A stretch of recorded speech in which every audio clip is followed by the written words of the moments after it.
Uma das doutrinas mais distorcidas e falsificadas na atualidade é a doutrina bíblica do inferno. Essa doutrina gera muitas dúvidas e hoje o meu convite a você é que você participe comigo desta videoaula sobre a realidade bíblica do inferno. Nós vamos explicar inclusive as diferenças entre o Hades, o Tártaro e o Guiena, que são três palavras usadas na Bíblia para inferno, mas que não se referem ao mesmo lugar. Então, se você quer aprender sobre a doutrina bíblica do inferno, fique comigo.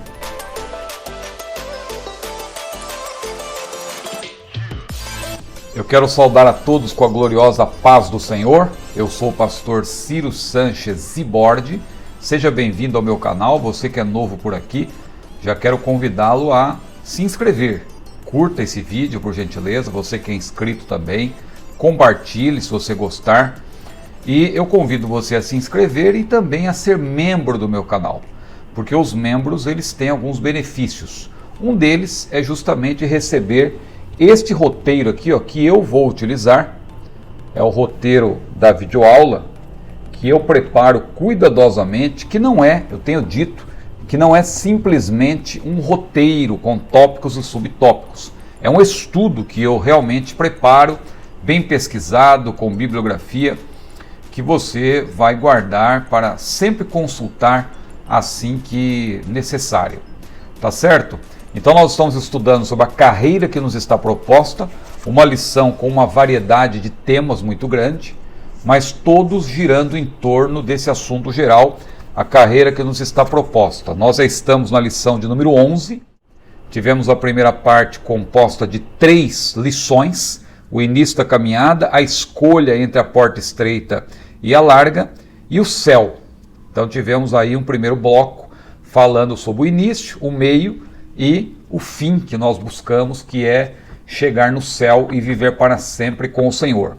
Depois, a partir da lição 4 até a lição 10, nós tivemos uma abordagem de vários temas sobre a nossa caminhada, a nossa jornada, e estudamos como se conduzir nessa caminhada, os inimigos do cristão, e o perigo da murmuração, e as nossas armas espirituais, e a confissão de pecados, e etc., resistindo à tentação, e também o desenvolvimento da consciência de santidade. Hoje, inicia-se o último bloco, o terceiro e último bloco, com a realidade bíblica do inferno. Depois teremos a bendita esperança, a marca do cristão, e a cidade celestial. São 3 lições de cunho escatológico. E vocês sabem que eu gosto muito de escatologia. Cerca de 70% do meu canal é escatológico. Então eu convido você a estudar comigo e conhecer também as várias playlists. São já mais de 600 vídeos aqui no meu canal e boa parte deles escatologia dentro de playlists, e uma delas, a mais recente, Apocalipse perícope por perícope, é uma exposição que nós estamos fazendo em 40 videoaulas de cerca de 2 horas cada uma. Nós estamos explorando essa temática maravilhosa e esse livro maravilhoso que é o livro de Apocalipse. Muito bem, lição de número 11, que será estudada, se Deus quiser, de maneira presencial no dia 16 de junho, que tem como título, então, como eu já disse, a realidade bíblica do inferno. Onde está a divina revelação do inferno? Está na Bíblia, porque a Bíblia é a palavra de Deus. Mas vamos à leitura aqui do texto áureo da verdade prática, para iniciarmos. O texto áureo está em Mateus capítulo 25, versículo 41. Então dirá também aos que estiverem à sua esquerda: apartai-vos de mim, malditos, para o fogo eterno preparado para o diabo e seus anjos. E a verdade prática diz-nos o seguinte: o inferno é um lugar real, de dor, agonia e desespero. Sua realidade é um alerta para nós ao longo de nossa jornada. A lição toma como base Mateus 25, versículos 41 a 46, porque aqui se menciona de maneira muito clara o fogo eterno. Mas eu gostaria, como faço em todas as minhas aulas, de fazer uma explicação desse texto de Mateus 25, antes de entrarmos propriamente no assunto da lição, que não se prende evidentemente a esse texto bíblico, ele é citado ao longo da lição, mas a lição não é sobre esse texto em específico. Mas eu creio que é bom fazer uma abordagem deste texto, Mateus 25, mas começando com o versículo 31, porque aqui nós não temos uma parábola, nós temos um ensinamento de Jesus. Muitos confundem até essa passagem com uma parábola, mas é o ensinamento de Jesus sobre um julgamento futuro, que não é o juízo final, mas é o chamado julgamento dos gentios, também conhecido como julgamento das nações. Tenho preferido ultimamente julgamento dos gentios, porque quando se fala em nações, a impressão que dá que o Senhor vai salvar, vai absolver e condenar por atacado, né, como se diz na linguagem comercial. Ou seja, esta nação será condenada e esta nação será absolvida. Não é assim que vai acontecer o julgamento. Mas dentre as nações, aqueles que se alinharem ao anticristo contra Israel vão receber uma sentença, e aqueles, claro, que se alinharem posicionando-se a favor de Israel, eles vão ter outro tipo de sentença.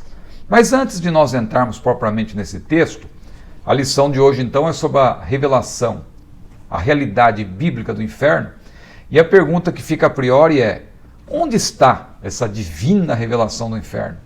Porque aquela autora Mary Baxter, né, ela escreveu aqueles livros, A Divina Revelação do Céu, A Divina Revelação do Inferno. E o interessante é que o que vende mais é a Divina Revelação do Inferno. As pessoas querem saber sobre o inferno. E é curioso que a Bíblia, como o próprio autor da lição diz, a Bíblia fala mais sobre o inferno do que sobre o céu. Então tudo que nós precisamos saber sobre o inferno está na própria Bíblia. Não está nessas supostas ou pretensas divinas revelações. Então quem tem o meu roteiro aí, eu faço essa provocação inicial e você já tem aí logo na introdução uma abordagem sobre Mateus 25, 41 a 46, que é o texto bíblico desta nossa lição. É importante então observar que essa perícope, como eu dizia, deve ser analisada com o seu contexto imediato e também à luz da palavra profética, de acordo com o contexto imediato e de acordo com a palavra profética como um todo. Quando eu falo de palavra profética, eu estou me referindo mais precisamente aos livros proféticos, tanto o livro de Apocalipse no Novo Testamento, como também os livros veterotestamentários, sobretudo Daniel, Ezequiel, porções de Isaías e Malaquias e outros profetas também. Você vai encontrar a palavra profética. Você sabe que mais de um quarto da Bíblia é palavra profética. Então, quando nós falamos de palavra profética, tem a ver com esse gênero que está presente na Bíblia, o gênero profético, que muitas vezes também pode ser chamado de gênero apocalíptico profético, quando nós consideramos, sobretudo, aqueles livros que têm características apocalípticas, como o próprio livro de Apocalipse, mas também Daniel, boa parte de Daniel, na verdade. O sermão profético de Jesus, por exemplo, é considerado um gênero apocalíptico profético. Não vá confundir com o gênero apocalíptico simplesmente, que aí no caso você está falando de livros que são considerados até apócrifos, que surgiram ali entre os 2 séculos antes de Cristo e os 2 séculos depois de Cristo, um período de 400 anos. São os livros apocalípticos, ou seja, o apocaliptismo, que tem visões, que tem características bem particulares, mas não tem o selo da inspiração divina, como é o caso de Apocalipse e outros livros veterotestamentários que eu mencionei. Pois bem, no caso de Mateus 25, que forma parte desse gênero apocalíptico, você tem, a partir do versículo 31, o que nós chamamos de julgamento dos gentios. Então eu coloquei aí tópicos para você entender, você que tem o nosso roteiro. Primeiro, quem participará desse julgamento? Jesus explica muito bem, dizendo que quando ele, que será o justo juiz, vier em poder e grande glória, assim começa Mateus 25, versículo 31, ele vai separar as nações, como pastora aparta as ovelhas dos bodes. Então você tem aí nações, ou povos, ou grupos de pessoas que serão comparados a ovelhas, que estarão à direita do justo juiz, e grupos que são comparados a bodes, que estarão à esquerda do justo juiz. Para explicar de maneira geral, aqueles que são chamados de bodes são aqueles que farão bem aos irmãos. Os irmãos aí, nesta passagem, é o povo israelita, o remanescente israelita. Então são aqueles que são chamados de irmãos. Então, identificando aí os personagens desse julgamento, os irmãos são Israel, aqueles que estão à direita do Senhor, as ovelhas, são pessoas dentre as nações, ou representantes das nações, que terão feito bem a Israel até aquele julgamento, e aqueles que estão à esquerda, os bodes, são aqueles que terão se aliado ao anticristo para fazer mal a Israel. Então, por isso que eu coloquei aí no roteiro que os representantes de todas as nações, isto é, como diz Zacarias capítulo 14, versículo 16, os que restarem de todas as nações que vieram contra Jerusalém, pois muitos sequer tomarão parte da ofensiva do anticristo contra Israel. Então é isso que precisa ser observado, porque esse julgamento, mais precisamente, é um julgamento pós-guerra. É um julgamento ali considerando os sobreviventes da Batalha do Armagedon. Porque aqueles que serão mortos da Batalha do Armagedon, claro, são aqueles que vão estar no combate diretamente naquele momento, ao lado do anticristo, mas por trás dele há aqueles que dão suporte. É como acontece hoje. Israel está lutando contra o Hamas em Gaza, está lutando também contra o Hezbollah, que está atacando Israel a partir do norte, lá do Líbano. São grupos terroristas, mas que na verdade têm por trás de si nações que são inimigas figadais de Israel, como o próprio Irã. É a chamada proxy war, ou seja, guerra por procuração. Israel não está lutando diretamente contra o Irã, mas todos nós sabemos que o Irã é quem patrocina o Hezbollah. O Irã e outras nações que são inimigas figadais de Israel estão então patrocinando esses grupos contra Israel. O Hamas em Gaza, na faixa de Gaza, e também o Hezbollah lá a partir do Líbano. Então, esses povos que vão se unir contra Israel, por ocasião do período tribulacional, na chamada Batalha do Armagedon, vão participar desse julgamento, os seus representantes. Agora, claro que há pessoas que sequer vão estar tomando parte dessa guerra, vão estar distantes, então o julgamento não diz respeito a elas. Mas nós vemos que o resultado desse julgamento, o julgamento dos gentios, fará com que um grupo seja absolvido e tome parte do milênio, como povos naturais, juntamente com o remanescente israelita, os irmãos aí dessa passagem, de Mateus 25, enquanto que aqueles que se posicionarem ao lado do anticristo e contra Israel, os bodes, eles vão inaugurar, aliás, vão seguir o anticristo e o falso profeta, que terão inaugurado o inferno final chamado Guiena. Irmão Ciro, então quer dizer que vai ter um grupo que vai estar no inferno final antes daqueles que vão ser lançados lá depois do juízo final? Sim. Aqueles que vão participar desse julgamento das nações, por assim dizer, eles já vão entrar direto no lago de fogo, eles vão para o fogo eterno. Então veja, resumindo, quem participará desse julgamento? Já falei, os bodes, as ovelhas, os bodes representando aqueles que se posicionam contra Israel, as ovelhas, aqueles povos dentre as nações que se alinham e se aliam a Israel, e os irmãos que são os israelitas propriamente, ou o remanescente israelita, como diz Apocalipse 12. Qual será a base desse julgamento? É o que eu acabei de mencionar, não é? O posicionamento em relação a Israel. Como o Senhor julgará os gentios que sobreviverem à tribulação? Então, é o que eu estava explicando também, na verdade, o critério desse julgamento. Em Mateus 25, 32 e 33, Jesus afirmou: e todas as nações serão reunidas diante dele, isto é, do Filho do Homem, o Senhor Jesus, que será o justo juiz naquele dia. E apartará uns dos outros, como o pastor aparta dos bodes das ovelhas. E porá as ovelhas à direita, mas os bodes à esquerda. Considerando o que diz o mestre à luz da profecia de Joel 3, os bodes e as ovelhas representam aqueles dentre as nações que terão feito mal ou bem aos irmãos, que é uma referência a Israel. As ovelhas são chamadas pelo Senhor de justos por 2 vezes, mas os outros, isto é, os bodes, nenhum adjetivo é mencionado com respeito a eles. Além de bodes, eles não recebem nenhum outro adjetivo. E uma última pergunta aqui para nós seguirmos, e essa pergunta é muito importante: qual será o resultado desse julgamento? As ovelhas serão absolvidas e, portanto, aqui tem um detalhe muito importante que diz que elas irão, as ovelhas irão para o gozo eterno. Veja, Jesus lhes dirá naquele dia: tive fome e destes-me de comer, tive sede e destes-me de beber, era estrangeiro e hospedaste-me, estava nu e vestistes-me, adoeci e visitastes-me, estive na prisão e fostes ver-me. E aí eles vão perguntar: Senhor, mas quando tudo isso aconteceu?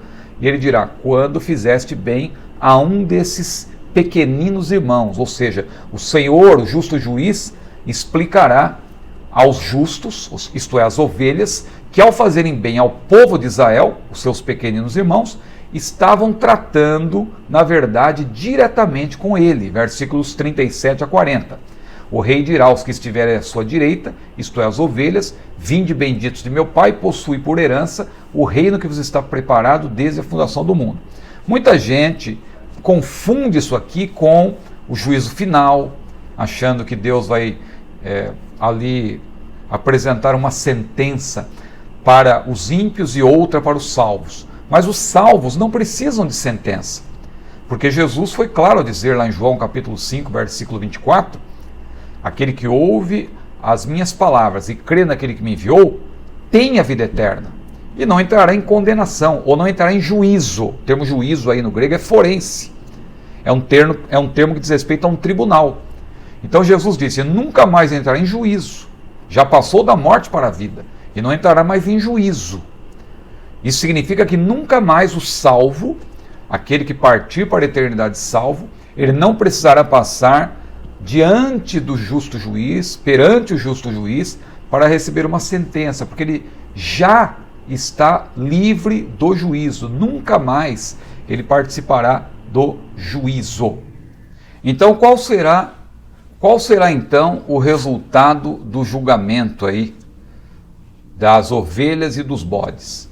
No caso das ovelhas, o Senhor dirá para elas, aqueles que estiverem à sua direita: vinde benditos de meu Pai, possui por herança o reino. O reino aqui é o milênio. Ah, mas não diz que eles vão para o gozo eterno? Claro, isso aí, a linguagem adotada pelo Senhor é a seguinte: aqueles que são salvos hoje, eles já estão livres do juízo, mas é claro que eles têm que permanecer na presença de Deus. Se a pessoa vier a se desviar, evidentemente, é claro que ela não vai entrar no gozo eterno. Agora, aqueles que forem fiéis até o fim, eles, no caso desses absolvidos do julgamento dos gentios, eles ingressam no milênio. Claro, eles têm o status, vamos dizer assim, de salvos, porque eles terão sido absolvidos pelo Senhor, mas você vê que depois do milênio, Apocalipse 20 mostra que Satanás será solto e vai enganar as nações. Isso demonstra que mesmo aquelas pessoas que entrarem no milênio, e também aquelas que nascerem durante o milênio, muitas delas vão se voltar contra o Senhor. Então é importante observar, eu coloquei até aí no roteiro, para onde irão as ovelhas? O termo reino aqui alude ao milênio, conquanto esteja escrito que os justos irão para a vida eterna. Versículo 46. Em contraste com os ímpios, que vão para o tormento eterno. Ou seja, os ímpios já vão para o inferno final, para o tormento eterno, os bodes. Agora, os gentios absolvidos, eles vão para a vida eterna no sentido de que, eu coloquei aí, ao ingressarem no milênio como povos naturais, terão todas as oportunidades de seguirem ao Senhor Jesus Cristo e permanecerem nele. Então, por outro lado, estes, como pessoas comuns, em corpos não glorificados, deverão permanecer fiéis até o fim, como diz a palavra do Senhor. E foi o próprio Senhor Jesus quem disse: ser fiel até a morte, e dar-te-ei a coroa da vida. Aquele que perseverar até o fim será salvo. Então é necessário haver essa perseverança. Agora, os bodes, eles irão para o inferno, e aí nós entramos propriamente no nosso assunto. A justiça do rei fica clara aqui, pois o critério para a condenação dos bodes, ou seja, aqueles que se aliarem ao anticristo contra Israel, será o mesmo usado na absolvição das ovelhas, o tratamento dispensado a Israel. Como vemos em Apocalipse 9:21, os condenados terão muitas oportunidades ao longo do período tribulacional e não vão se arrepender. Por isso eles vão ouvir da parte do Senhor: apartai-vos de mim, malditos, para o fogo eterno, preparado para o diabo e seus anjos. Todos os que passarem pela tribulação de 7 anos e sobreviverem terão sido testados, como diz lá em Apocalipse capítulo 3, versículo 10, né? A grande tentação, ou o grande teste que virá sobre todo mundo. O termo ali, peirasmos, não é? Fala de um grande teste, de uma grande provação. É a grande tribulação, ou o período tribulacional de 7 anos, que também é chamado de tribulação de maneira geral, e grande tribulação, mais precisamente, é a parte final, não é? A segunda metade desse período de 7 anos. É claro que nós também muitas vezes usamos o próprio termo grande tribulação numa referência aos 7 anos. Mas, mais precisamente, grande tribulação é uma referência à fase final. Os gentios condenados, então, desse julgamento das nações, ou desse julgamento dos gentios, que é apenas uma consumação, não precisam comparecer novamente ante o trono branco. O fogo eterno e o tormento eterno, aí mencionados, são termos que correspondem ao Guiena e ao lago de fogo, designações do mesmo local. Pois bem, entrando agora propriamente na explicação que o autor faz, nós aqui, eu faço questão de sempre fazer uma abordagem sobre o texto bíblico que está sendo tomado como leitura bíblica em classe, porque é o texto bíblico básico da lição.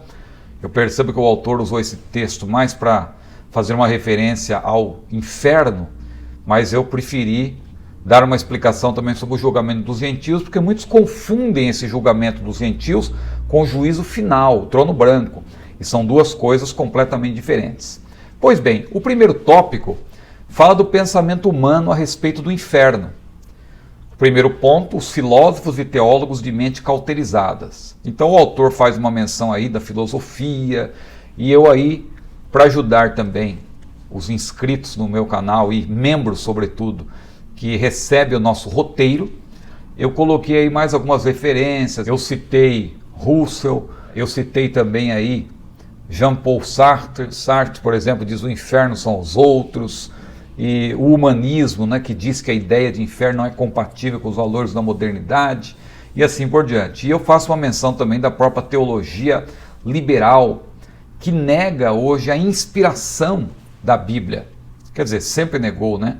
E hoje, especialmente, a gente vê no nosso meio, quando nós falamos de teologia liberal, são teólogos que estão no nosso meio, mas que tentam desfazer da Bíblia, usando termos às vezes, falando, por exemplo, olha, cuidado com a bibliolatria. Muitos que usam esses termos, muitas vezes, são simpatizantes da teologia liberal, que não respeitam a autoridade da Bíblia, de fato, que negam a inerrância das Escrituras, que tentam relativizar esse conceito.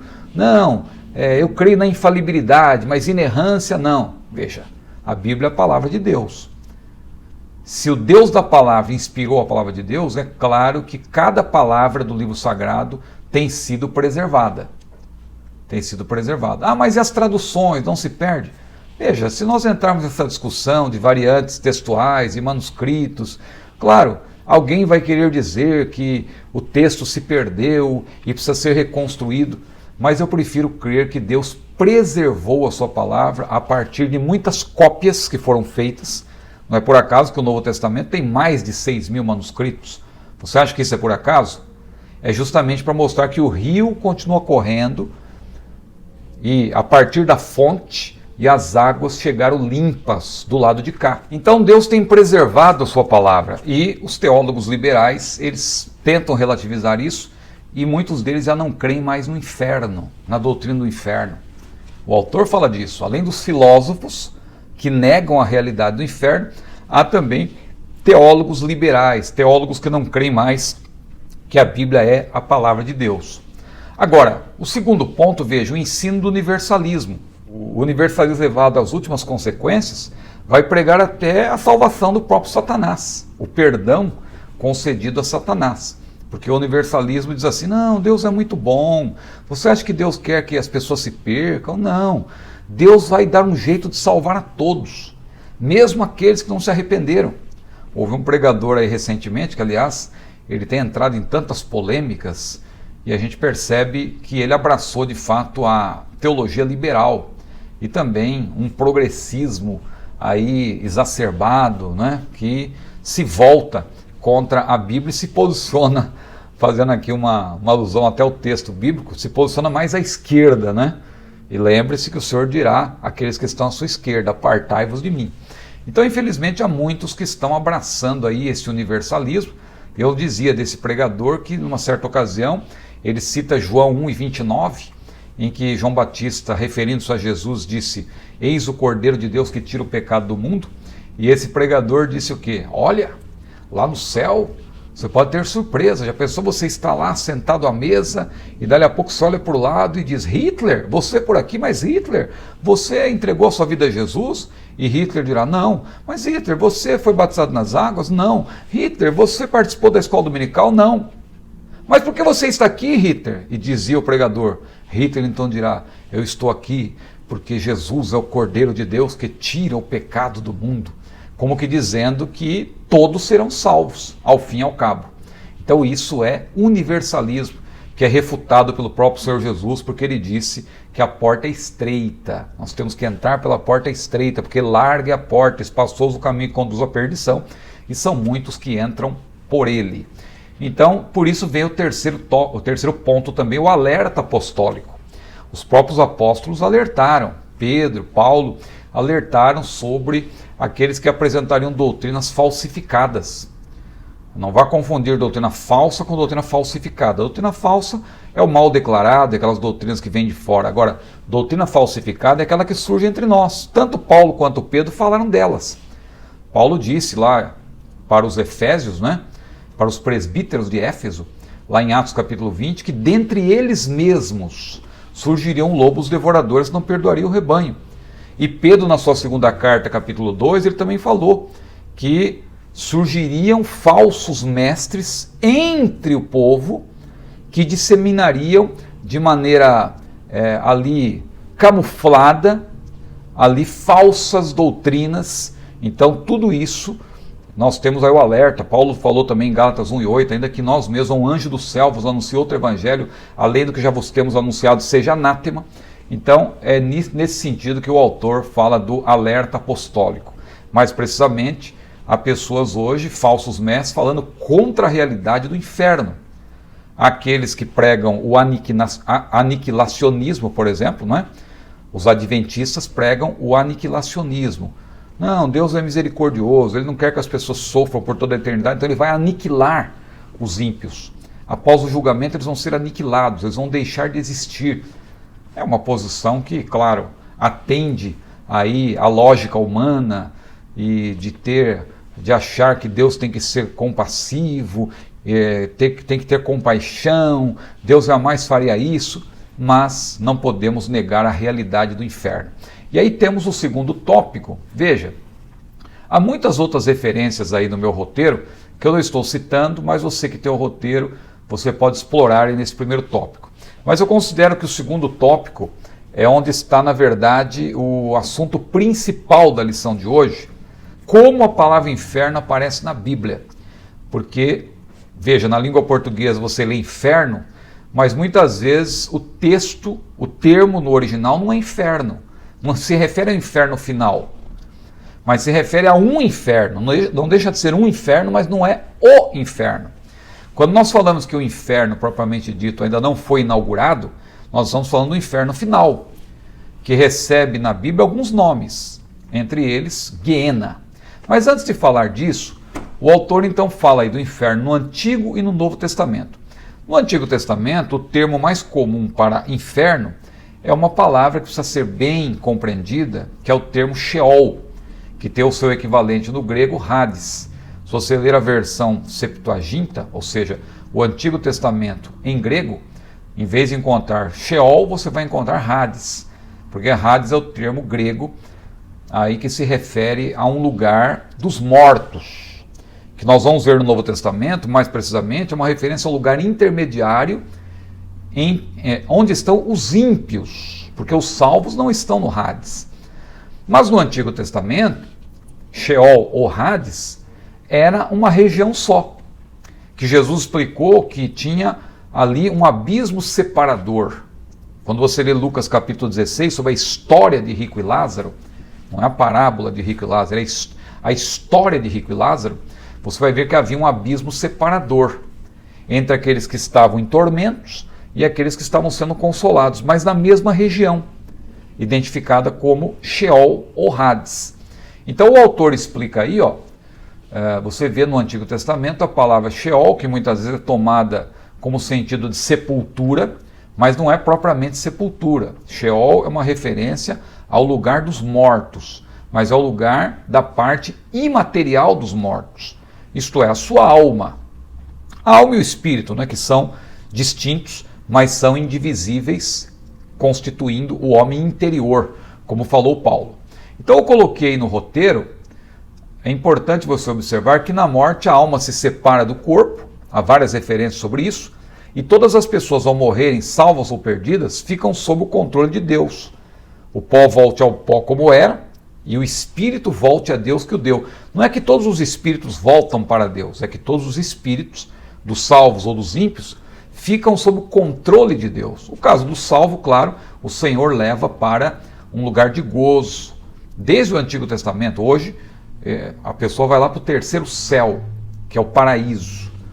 E o ímpio, ele vai para um lugar de tormentos, que é um lugar chamado Hades, em grego, ou Sheol no hebraico. São termos equivalentes. Então é o que eu acabei de explicar. O Sheol não é a sepultura, portanto, para os adventistas, claro, o ser humano não tem uma alma, ele é uma alma, porque eles defendem a doutrina monista, a doutrina mortalista, que também é monista. Monista por quê? Porque difere da chamada tricotomia, que nós defendemos, e a dicotomia. Tricotomia e dicotomia são posições diferentes, mas não chegam a ser posições heréticas. Não há heresia nessas duas posições, são maneiras diferentes de ver o que a Bíblia apresenta como espírito, alma e corpo. Os dicotomistas consideram que alma e espírito, por estarem intimamente ligados, constituem uma parte só, o homem interior. Nós que somos tricotomistas, nós defendemos que o ser humano é tripartido, todo o vosso espírito, alma e corpo, porque nós identificamos diferenças. Não é que são três partes separadas, elas formam uma unidade, mas são três partes. No caso dos adventistas, eles creem no monismo, ou seja, o ser humano não é uma alma, não tem uma alma, perdão, ele é uma alma. Então, quando morre o corpo, na verdade está morrendo o ser como um todo. Então não é propriamente sono da alma, né, como se chama popularmente, não é que a alma dorme junto com o corpo, mas o próprio corpo ao morrer, na verdade o ser humano como um todo morre, a alma também, nesse caso, está morrendo, porque eles são mortalistas, eles creem na mortalidade da alma, o que é totalmente antibíblico, porque o Senhor Jesus ensinou claramente, lá em Lucas capítulo 16, na história de Rico e Lázaro, que tanto o rico, que estava no lugar de tormentos, como o justo Lázaro, que estava no lugar de gozo, sendo consolado, ambos estavam conscientes. E lá em Apocalipse 6, 9 e 10, também a Bíblia menciona os mártires do período tribulacional, que vão estar clamando, estão perfeitamente conscientes. Então, entendendo aqui no Antigo Testamento, o termo Sheol é o equivalente de Hades. Então, não é a sepultura, mas é um termo atrelado ao Hades, que, portanto, é um inferno. Não é o inferno. Por quê? Porque o inferno, propriamente dito, é quando o ser humano, após o julgamento, estará na sua condição plena, espírito, alma e corpo, porque na ressurreição o que acontece? Essas três partes se reúnem. A parte imaterial, formada por espírito e alma, e a parte material, que é o corpo, elas são unidas na ressurreição. Então, quando houver a ressurreição, os ímpios vão receber a sentença e vão ser lançados no Guiena, no lago de fogo. Hoje, na condição simplesmente imaterial, porque o corpo está na terra, mas a parte imaterial está no Hades, que não é o inferno final, mas é uma antessala do inferno final. É o Hades. Então, você entende melhor isso no Novo Testamento. é no Novo Testamento, e aí nós entramos no segundo ponto. O termo aqui no Novo Testamento para inferno, na verdade são três, né? Você tem o Hades, que eu já citei, que é equivalente a Sheol no hebraico, mas você tem também Tártaro, que é mencionado só uma vez e com uma finalidade específica. Por isso que a gente percebe que é um lugar diferente. Tártaro, vamos explicar daqui a pouco. E o Guiena, que tem outros nomes também, e eu vou até ler meu roteiro aqui, para ter poder de síntese, porque eu coloquei muita coisa. Você que quiser ser membro do meu canal, você vai ter esse roteiro também. Então olha que interessante, no Novo Testamento. Aqui o termo grego Hades tem o sentido estrito de lugar de castigo intermediário dos ímpios, exceto em Lucas 16, é claro, porque, como eu expliquei, nos tempos do Antigo Testamento, o Sheol era um lugar só e tinha um abismo separador. Quando o Senhor Jesus morreu, a Bíblia diz que ele desceu em espírito às partes mais baixas da terra, e ao subir ele levou cativo o cativeiro. Então, nós entendemos, claro que isso não está explicitamente na Bíblia, mas nós entendemos que Jesus transportou lá do Sheol, daquela divisão, daquela parte onde estavam os justos. Havia um abismo separador, mas era a mesma região, ou seja, os justos não estavam no mesmo lugar onde estavam os ímpios, estavam na mesma região, mas tinha um abismo separador. Jesus então transportou aqueles justos para o paraíso, porque Jesus mesmo disse para o ladrão na cruz, para aquele infrator: hoje estarás comigo no paraíso. Não é como dizem os adventistas, eu te digo hoje, estarás comigo no paraíso. Fazem todo um arranjo, para tentar dizer que é só no futuro que isso vai acontecer. Não, Jesus falou hoje, estarás comigo hoje no paraíso. E foi o que aconteceu, porque Jesus transportou as almas daqueles que estavam no Sheol para o terceiro céu, o paraíso, onde Paulo esteve, E também os mártires do período tribulacional, a Bíblia menciona que eles estarão lá, debaixo do altar de Deus, é um lugar intermediário. Então veja, o Hades no Novo Testamento é esse lugar intermediário, e o Guiena é o nome do inferno final, que é mencionado por Jesus várias vezes, que tem como sinônimo o lago de fogo, que aparece em Apocalipse 20 e outras passagens também. Conforme a nossa declaração de fé, Hades é o estado intermediário dos mortos, não é ainda o inferno propriamente dito, o Guiena, não é? E sim o estágio intermediário dos mortos sem Cristo. Trata-se de uma prisão temporária até que venha o dia do juízo. É o que diz a nossa declaração de fé. Então eu respondo aí, o que é o Hades, o que é o Tártaro e o que é o Guiena. O que é o Hades? Como o Senhor refuta eficazmente a teoria mortalista do Adventismo, ensinando que a alma do ser humano fica ativa e consciente após a morte, os seus defensores, os defensores da mortalidade, a todo custo, eles vão tentar provar que Lucas 16, 19 e 31 é simplesmente uma passagem ficcional ou parabólica. Mas eu cito aí no roteiro a explicação do mestre Antônio Gilberto de que aquela passagem não é uma parábola. Lucas 16, 19 a 31 não é uma parábola, é uma história. Uma história, porque tem todos os elementos de história, tem nomes.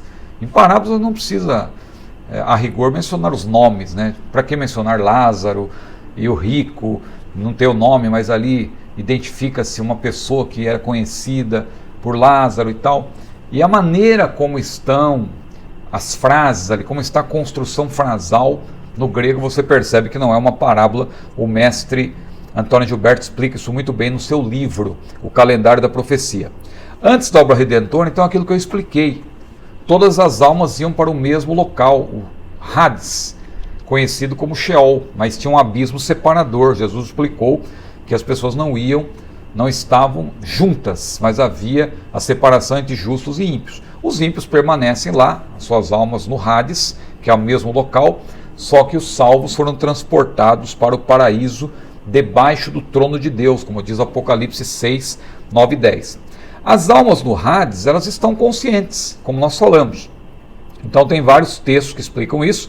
Os adventistas se apegam lá àquelas partes de Eclesiastes, que dizem que cessou a sua memória ficou entregue ao esquecimento, mas é claro que ali o autor de Eclesiastes está se referindo ao corpo, porque o objeto do autor de Eclesiastes é a vida na terra, o homem natural debaixo do sol, debaixo do céu, e por isso que ele faz essas referências. Mas ele não quer dizer que a alma morre quando o corpo morre, né? A morte, do ponto de vista bíblico, é justamente a separação entre a parte material e a parte imaterial. Agora, talvez vocês não tenham tanta dificuldade de entender o que é o Hades, porque tem várias referências na Bíblia, e a dificuldade maior talvez seja sobre o Tártaro, porque o Tártaro só aparece uma vez no Novo Testamento, que é lá em 2 Pedro capítulo 2, versículo 4, de maneira textual. Agora, nós identificamos o Tártaro como um lugar diferente do Guiena, evidentemente, porque o Guiena é o inferno final, nós vamos explicar daqui a pouco, e é distinto do Hades também, porque a única vez em que se menciona o Tártaro é uma referência ali quanto ao fato de que os anjos que não guardaram o seu primeiro estado, que não guardaram o seu principado, eles foram lançados ali. Eles estão num lugar específico, chamado Tártaro. Então, é importante observar que Pedro fala antes, na sua primeira carta, que Jesus desceu às partes mais baixas da terra e pregou ou proclamou a sua vitória, querisso no grego, aos espíritos em prisão.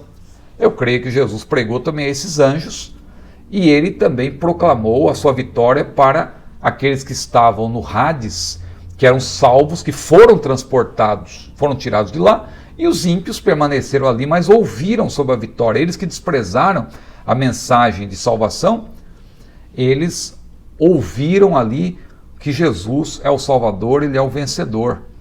E eles perderam em vida a oportunidade de ser salvos. Então veja, eu explico então aí que quando Jesus pregou aos espíritos em prisão, o termo prisão ali é philaké, proclamando, ou seja, proclamar ali é do verbo querisso no grego, a sua gloriosa vitória na cruz, ele não foi ao Guiena, porque o Guiena está vazio, ele não tinha ninguém ali para ouvir a sua proclamação, então não foi no Guiena. Então ele teria ido ao Hades, e eu penso que também ao Tártaro, que aliás tem que explicar então o que é o Tártaro, que é só mencionado em 2 Pedro 2 e 4. O que Pedro diz em 2 Pedro 2 e 4? Se Deus não perdoou aos anjos que pecaram, mas havendo-os lançados no inferno, e aqui que está a dificuldade, os anjos não foram lançados no inferno final. Aqui é interessante, havendo-os lançados no inferno, toda essa frase, lançou-nos no inferno, é um termo só no grego, que é um verbo, aliás, é o verbo tartarô. Esse verbo tartarô, é interessante que ele, em si mesmo, já significa a ação de lançar no inferno. É um verbo específico. Só que é o inferno, não o Guiena. É o inferno dos anjos caídos, que é o Tartarô. Claro que todos, ao fim e ao cabo, todos no final, Satanás e seus agentes, vão ser lançados no Guiena. Inclusive esses que estão no Tártaro também vão para o Guiena. Agora, só entendendo esse termo tartarô, no grego, esse verbo, olha que interessante, eu até coloquei aí para ficar fácil. Literalmente a frase grega é tartarossas. Tartarossas. É o verbo aqui conjugado, só que é interessante que nessa única palavra, se você pesquisar no grego você vai ver, nessa única palavra você tem, aí é interessante, você tem o verbo propriamente dito, mas você tem também o pronome pessoal, não é? Você tem uma preposição e você tem um substantivo. Porque tartarossas no grego significa justamente lançou-os no Tártaro, literalmente. Ou seja, esse inferno, prisão, não é o inferno final, o Guiena, mas sim o lugar onde está presa uma parte dos anjos maus que não guardaram o seu principado. Então, quando Jesus desceu às partes mais baixas da terra e pregou aos espíritos em prisão, eu quero crer que ele pregou tanto aqueles que estavam no Hades, porque Jesus transportou de lá, Hades ou Sheol no hebraico, né? Hades no grego, Sheol no hebraico. Jesus transportou de lá os salvos dos tempos do Antigo Testamento, como também proclamou a sua vitória para os ímpios que lá permaneceram. Mas também proclamou a sua vitória junto aos anjos que não guardaram o seu principado, que não são todos, né? Claro que há muitos anjos a serviço de Satanás, estão soltos. Mas tem uma parte que nós não entendemos o porquê disso, de uma maneira assim mais clara, mas o Senhor aprisionou uma parte desses anjos nessa prisão, nesse lugar chamado Tártaro. A palavra Tártaro que está contida no verbo grego tartarô, que significa, um único verbo significa lançar no Tártaro, né? Tartarô. O verbo tartarô significa lançar no Tártaro, como Pedro emprega aqui. Agora, o que é o Guiena? Com quantos termos gregos, Hades e Tartarô, sejam traduzidos por inferno, o inferno final recebe outros nomes no Novo Testamento, como lago de fogo, no grego linentompiros, o fogo eterno, ou seja, topir, toaionion, tormento eterno, colassim, aionion, ou simplesmente inferno, que é Gehenna, né? Gehenna, como aparece aqui no grego, e eu coloquei no roteiro os versículos para você verificar. Mateus 25, Apocalipse 20, que aparece lago de fogo, né? Limnem tompiros, pirós, na verdade, né? Pirós, lembra de pirotécnico, né? Ou seja, show pirotécnico, tem a ver com show de fogos, porque no grego fogo é esse termo aí, ó, pirós. Então, limnem tompiros, o lago de fogo, o fogo eterno, topir toaionion, ou seja, o fogo eterno, ou colassim, aionion, é o tormento eterno. Agora, o Guiena é o inferno final, porque Jesus fala de um lugar onde o fogo nunca se apagará, o fogo no inferno. Tem Guiena tu pirós, lá em Mateus 5, 22, Mateus 18, versículo 9, o lugar onde o bicho nunca morre, o fogo nunca se apaga, Marcos 9, 48. Nos tempos do Novo Testamento, esse termo grego, Guiena, era usado para evocar de modo figurado imagens de ossos, corpos candentes e pássaros rasgando a carne de corpos podres. Trata-se de uma alusão a um desfiladeiro fundo e estreito a sudeste de Jerusalém, chamado Vale de Inom, Geinom no hebraico. Então veja que o termo Geena ou Gehenna, ele é na verdade um termo que advém do hebraico, desse termo Geinom, que se refere ao Vale de Inom, onde num passado remoto ocorreu inclusive a adoração a Moloque. Então, valendo-se Jesus, esse termo que era um termo conhecido na época, Gehenna, ele se refere ao inferno final. Ele usa um termo que era conhecido para falar não do que as pessoas conheciam naquela época, como elas empregavam o termo de maneira figurada, Jesus utiliza para se referir de fato ao inferno final. Agora, eu falei no início dessa videoaula que o Guiena está vazio. Por que ele está vazio? Porque só serão lançados lá aqueles que estiverem na sua condição plena, espírito, alma e corpo, parte imaterial e parte material reunidas, porque isso acontece na ressurreição. Os ímpios vão ser reconstituídos para serem lançados no lago de fogo. Então é isso que vai acontecer. Agora, tem uma passagem em Apocalipse que é um pouco difícil de entender, porque diz que a morte e o Hades, ou a morte e o inferno ali é Hades, serão lançados no lago de fogo. O que isso significa? Observe que aí você tem um emprego de metonímias. A morte utilizada como uma referência, uma alusão aos corpos mortos que vão estar aqui na Terra, e o termo Hades numa referência às almas que estarão no mundo dos mortos, a parte imaterial. Porque quando acontecer a ressurreição dos ímpios para o juízo final, a parte material que está na Terra, os corpos, e a parte imaterial que estará no Hades, elas vão se encontrar para que haja a ressurreição, que é justamente a reunião da parte material e a parte imaterial, já que morte significa separação entre essas duas partes, a parte material e a parte imaterial. Então, quando a Bíblia diz que após o juízo final, a morte e o Hades serão lançados no lago de fogo, quer dizer que aquelas pessoas que ressuscitarem, o mar dará os seus mortos, e a terra, os corpos daquelas pessoas que vai se reunir com a parte imaterial que está no Hades, essas duas partes reunidas serão lançadas no inferno final, o lago de fogo.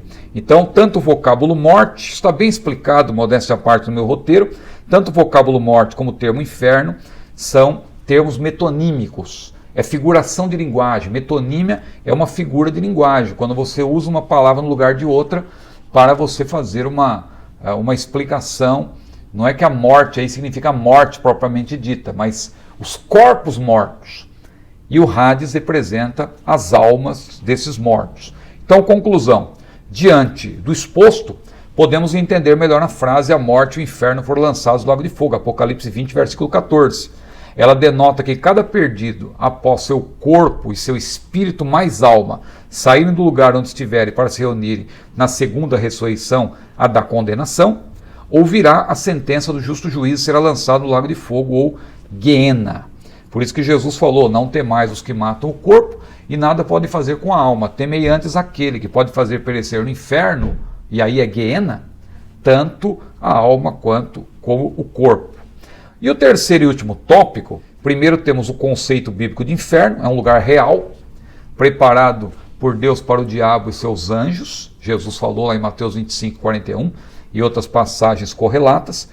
Isso mostra que o Criador jamais desejou lançar o ser humano lá. Ele quer que todos se salvem e venham ao conhecimento da verdade, mas ele é o justo juiz. E por ele ser o justo juiz e ele ter criado seres livres e não autômatos, esses seres livres que vão para o inferno são aqueles que realmente escolheram ir para lá. Eles tiveram toda a oportunidade de se converter, de entregar a sua vida a Jesus.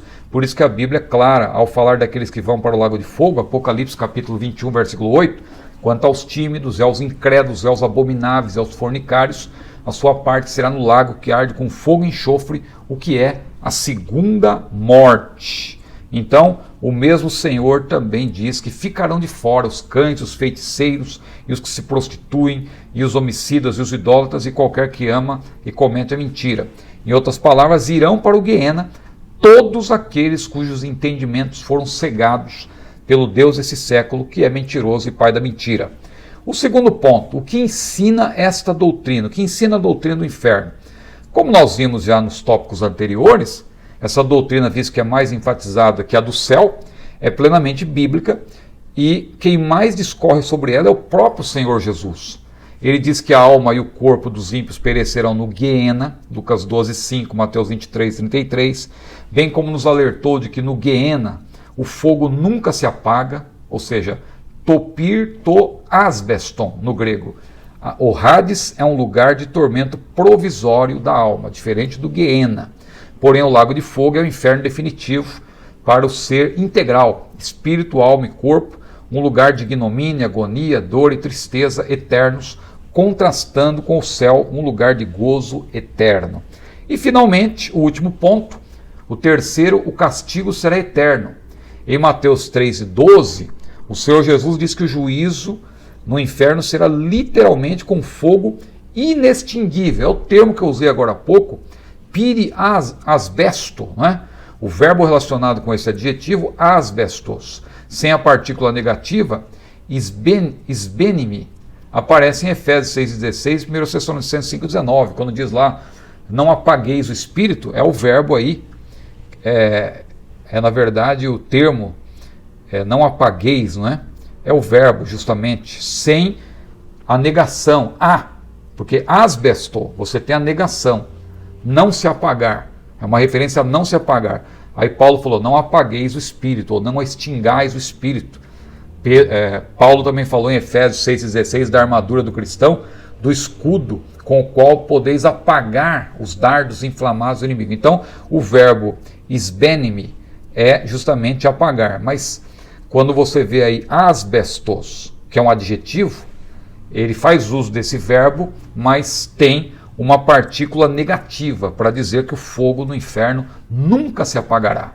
O lago de fogo será inaugurado pelo anticristo falso profeta no fim do período tribulacional, os quais receberão pouco tempo depois a companhia dos condenados do julgamento dos gentios, e finalmente o diabo e suas hostes serão lançados ali, seguidos dos condenados do grande trono branco. Ou seja, o lago de fogo, que hoje está vazio, será povoado aos poucos.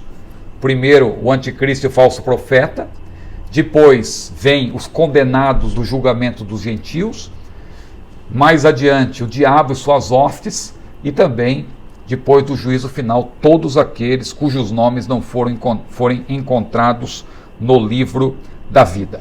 Então, concluindo, graças a Deus, nenhuma condenação há para os que estão em Cristo Jesus. Seremos julgados logo após o arrebatamento da igreja, mas apenas para efeito de galardão. É o tribunal de Cristo. Amém? Vamos concluindo por aqui, então, uma lição difícil, hein? Mas você entendeu qual é a diferença entre o Hades, o Tártaro e o Guiena? que também recebe outros nomes, como eu falei, tormento eterno, fogo eterno. O Hades é um lugar intermediário. Quem morre hoje, no caso do salvo, claro, o seu corpo fica na terra, vai para a sepultura, a parte imaterial vai para o paraíso, um lugar intermediário. Porque o estado final é só quando nós formos glorificados. Então, o ímpio que morre hoje, a sua parte imaterial não vai para o paraíso, vai para o Hades, que é também um lugar intermediário. É uma antessala do inferno. O Tártaro, como eu expliquei, é um lugar também que é chamado de inferno, é um inferno, mas não é o inferno final, é o inferno onde está aquela parte, uma parte dos anjos decaídos, que não guardaram o seu principado, estão lá.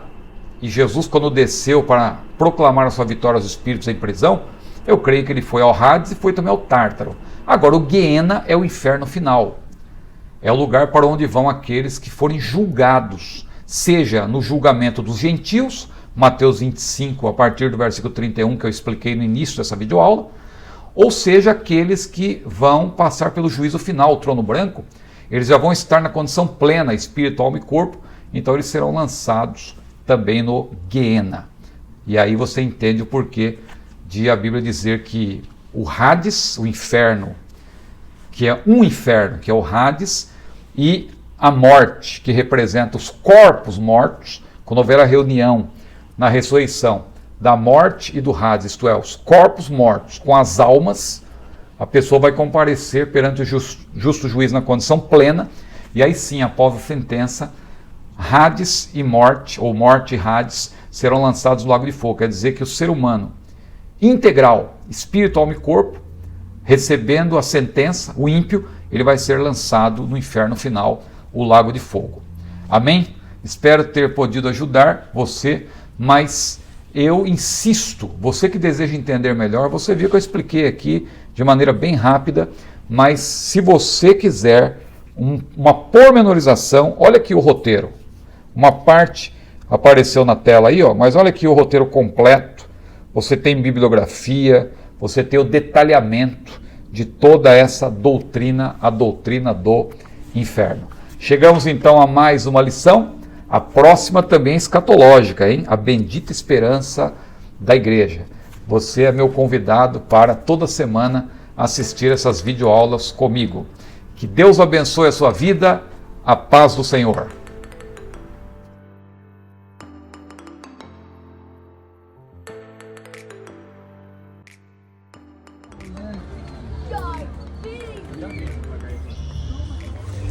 Aí, meus irmãos, a paz do Senhor, tudo bem? Hoje eu estou aqui na cidade de Williamstown, no Kentucky, conhecendo essa obra monumental que é a Arca de Noé. Rapaz, que doideira! Uma réplica que foi construída toda em madeira, nas dimensões que estão na Bíblia.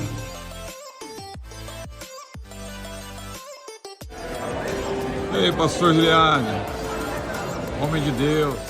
Que a ideia que dá é que a arca, eles tinham todo um compartimento onde guardava líquidos e as ferramentas para manutenção da arca, né?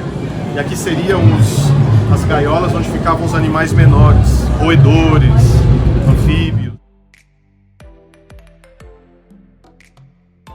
A família se reuniu para se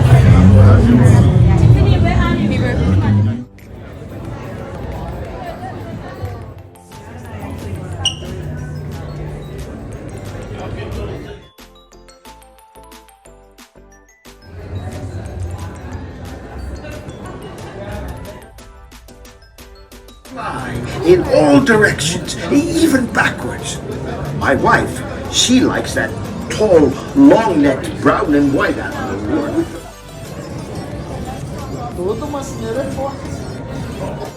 Então, meus irmãos, foi uma experiência maravilhosa conhecer aqui a Arca de Noé, juntamente com meu querido amigo, pastor Gilead, pastor da Assembleia de Deus em Columbus, Ohio, e seus obreiros auxiliares aqui, ó. E para finalizar, nós vamos tomar um café. Com o que, pastor? Sem açúcar. Sem açúcar, isso aí. Aqui nós vamos conhecer os animais aqui dentro da arca. Deixa eu ver aqui. Eita!